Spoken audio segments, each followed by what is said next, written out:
¿Qué está pasando en este país? Y saludamos vía telefónica a nuestro primer invitado, el padre José Virtuoso, es rector de la Universidad Católica Andrés Bello. Un millón de gracias por atendernos. Muy buenas tardes.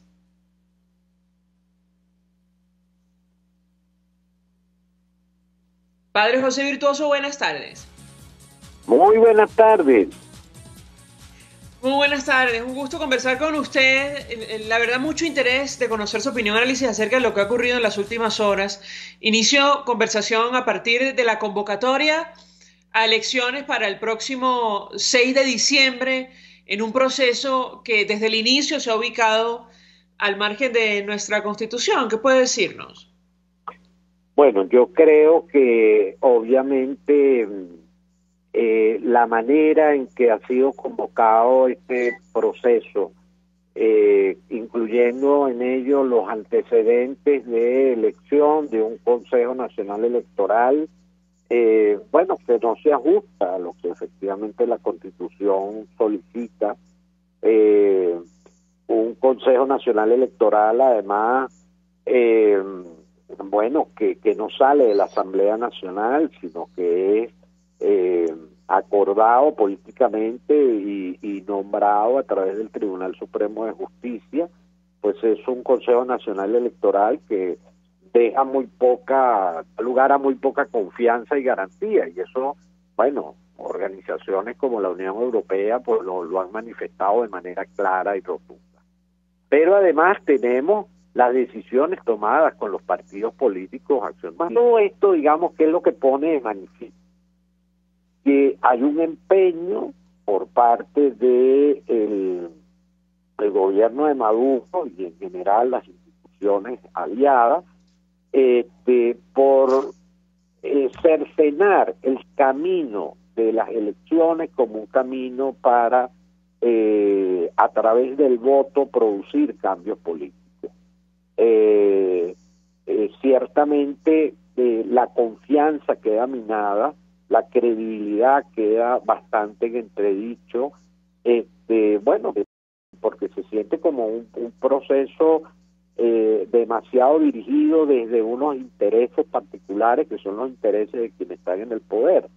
Quien quiera cambiar o hacer valer su voluntad de cambio a través de estas elecciones, pues evidentemente genera muchas dudas de que eso pueda ser así, por decirlo de la manera más suave y más trivial. Pero desde el punto de vista, digamos, más general a la sociedad, todo este proceso nos hace un daño tremendo. El hecho de que efectivamente las elecciones sean sometidos a tanta duda, a tanto cuestionamiento, que gocen de tan poca credibilidad, pues cercenan un elemento fundamental de la democracia. Es más, y yo diría, cierran la democracia en el país. Es decir, todo este conjunto de decisiones no hace más que, por utilizar la frase de Bachelet, que está nuevamente hoy de moda en el escenario por sus últimas decisiones al emitir su informe sobre derechos humanos en Venezuela, cierran el espacio político. Es decir, el espacio político venezolano democrático, el espacio político venezolano democrático, pues termina de cerrarse en torno a estas decisiones, lo cual pues considero muy grave, ¿no? Efectivamente, como esto es un daño colectivo, pues toda la ciudadanía tenemos que reclamar una necesaria recapitulación, una necesaria rectificación. Bueno, pues las elecciones no se han producido, están fijadas para dentro de 6 meses. Se pueden hacer cosas como prorrogar la fecha e intentar de un entendimiento de los actores para no terminar de cerrar ese espacio por el daño que se está haciendo. ¿Que no hay éxito en eso? Pues la verdad es que tengo mis dudas también, pero creo que tenemos que dar esa lucha. Ahora, tengo que preguntarle, padre, porque hemos conversado con actores políticos de distintas organizaciones que hacen vida en la Asamblea Nacional y la verdad las posturas son de lo más variadas. Aquellos que niegan cualquier posibilidad a un diálogo o negociación con el equipo que acompaña a Nicolás Maduro, utilizan como argumento los antecedentes y, por supuesto, digamos, los procesos judiciales que están abiertos en contra de la más mínima intención de ceder, digamos, a esos factores que están negados de entrada a esa posibilidad. Lo escuchamos. Bueno, yo soy de los que creo que todavía Guaidó, por ponerle nombre y apellido, la Asamblea Nacional que apoya a Guaidó, 200 y tantos diputados que forman parte pues de la Asamblea Legítima, tienen todavía una carta muy importante, cada vez más aísla al gobierno de Maduro precisamente por estas acciones de cerramiento del espacio democrático. Hoy el régimen de Maduro ha sufrido varios reveses.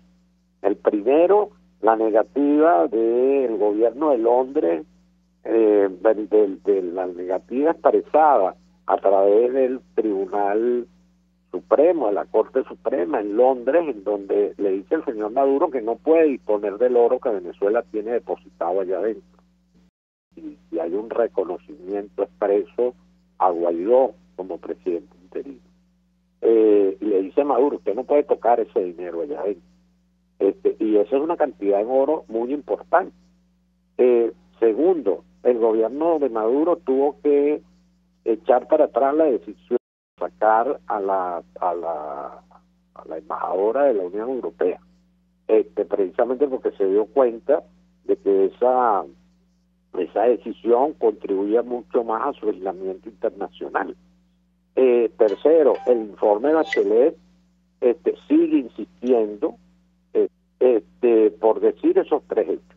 Entonces, si hay algo claro, es que a medida que se cierra el espacio democrático en Venezuela, a medida que este gobierno se convierte en un gobierno más autoritario, a medida que este gobierno hace menos creíbles los procesos electorales y los procesos institucionales en Venezuela, bueno, más aislado te quedas, y eso evidentemente tiene una repercusión para el gobierno muy importante. Entonces, ahí hay una importante carta de negociación en orden a poder abrir estos espacios políticos. Es decir, abrir los espacios políticos no es simplemente porque tú me quieres hacer un favor a mí, es porque yo sí creo que hay un arma de negociación importante. Evidentemente son muy complejas, totalmente contrarias, pero creo que hay que dar esa lucha, no creo que hay que cerrarla, sino creo que hay que dar esa lucha unido a la necesaria acción ciudadana. Yo creo que los ciudadanos tenemos que efectivamente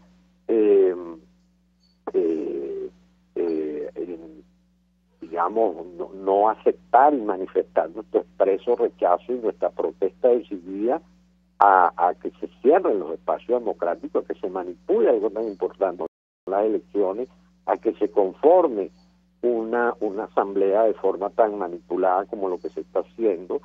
Entonces creo que la presión ciudadana, creo que esta presión internacional manejada como un instrumento de manos ya de los grupos políticos y de la asamblea como un espacio de duda, pero creo que esa es la tarea que hay que hacer. Ahora, ciertamente, padre, la comunidad internacional no está cerrada a una negociación. Sin embargo, lo que se ha planteado es establecer un gobierno de transición para la celebración justamente de elecciones libres en nuestro país. Y eso incluye, bueno, que Nicolás Maduro decida hacerse a un lado. Yo le pediría un comentario de su parte al respecto. Es decir, los términos de la negociación que ha planteado la comunidad internacional, y entiendo, la Asamblea Nacional, bueno, da la impresión que el equipo de Maduro no está dispuesto a ceder. ¿Qué puede decirnos? Claro, ahí es donde entra el juego político y donde entra la negociación política. Es decir, yo sí creo que evidente que vivimos, todos necesitamos un cambio político y es necesario que Maduro se haga a un lado, etcétera, etcétera. Pero esa es la aspiración de todo este proceso. Yo creo que para llegar allá hay que plantearse unos pasos y me parece que perder la Asamblea Nacional, me parece que cerrar de una vez esta vía electoral para cerrar estas o que esta cita electoral se convierta en un símbolo y en un signo más que evidentemente las aspiraciones máximas hay que mantenerlas. Ahora, eso no evita que la racionalidad política, los planteamientos de tipo más práctico y concreto priven para avanzar unos pasos en esta dirección. Es decir, nosotros lo que no podemos es simplemente contemplar, lo que no podemos que los ciudadanos y los políticos en ese apoyo a lo que varios pues han señalado es no podemos quedarnos, bueno, simplemente no vamos a votar, simplemente no vamos a votar porque esto es una farsa electoral, evidentemente el régimen nos va a arrebatar la asamblea y bueno, seguiremos dando la lucha por otros caminos, etcétera. Bueno, a lo mejor eso no de pasar, pero yo lo que no me puedo poner es en la ventana de mi casa a ver que eso va a pasar, sino lo que tengo que plantearme es y qué está en mis manos hacer para evitar que eso pase, para evitar para no cerrar el camino electoral, qué puedo hacer, qué puedo lograr, qué espacios puedo ganar. Eso es lo que creo que tenemos que plantearnos nosotros, los ciudadanos y los políticos. En las elecciones, y se lo pregunto porque la posición, al menos de la comunidad internacional, aparentemente está muy clara. De hecho, hoy Michelle Bachelet decía que esta situación en Venezuela no contribuye a elecciones creíbles, preparándose para lo que puede pasar si no cambian las cosas. Quisiera su comentario. No, es claro. Es decir, yo lo que creo es que evidentemente ¿a qué es lo que nos está llevando el régimen? No, nos está llevando a una situación en que unas elecciones así planteadas es obvio que lo más racional es no participar. Es decir, no, si tú me preguntas a mí, usted en unas elecciones convocadas de esta manera participaría, pues la verdad que en este momento lo dudo muchísimo. Porque bueno, en ese escenario, como digo, creo que lo que hay que plantearse es, bueno, ¿y qué estrategia tenemos nosotros? Es decir, yo sí creo que es momento de que la ciudadanía y el mundo político venezolano nos planteemos cómo lograr que las elecciones no sean un camino que definitivamente se cierra porque no es creíble, porque no es válido, porque no es legítimo, porque no creo en él. Bueno, ¿cómo? ¿Qué puedo lograr en ese contexto? Pero eso hay que pensarlo, hay que acordarlo, hay que discutirlo, hay que consensuarlo. No basta simplemente con decir, bueno, yo me voy a abstener y punto. Que tengo que pensar en... Eso que cumplir, rector de la Universidad Católica Andrés Bello. Vamos a la pausa. Por RCR 750 AM.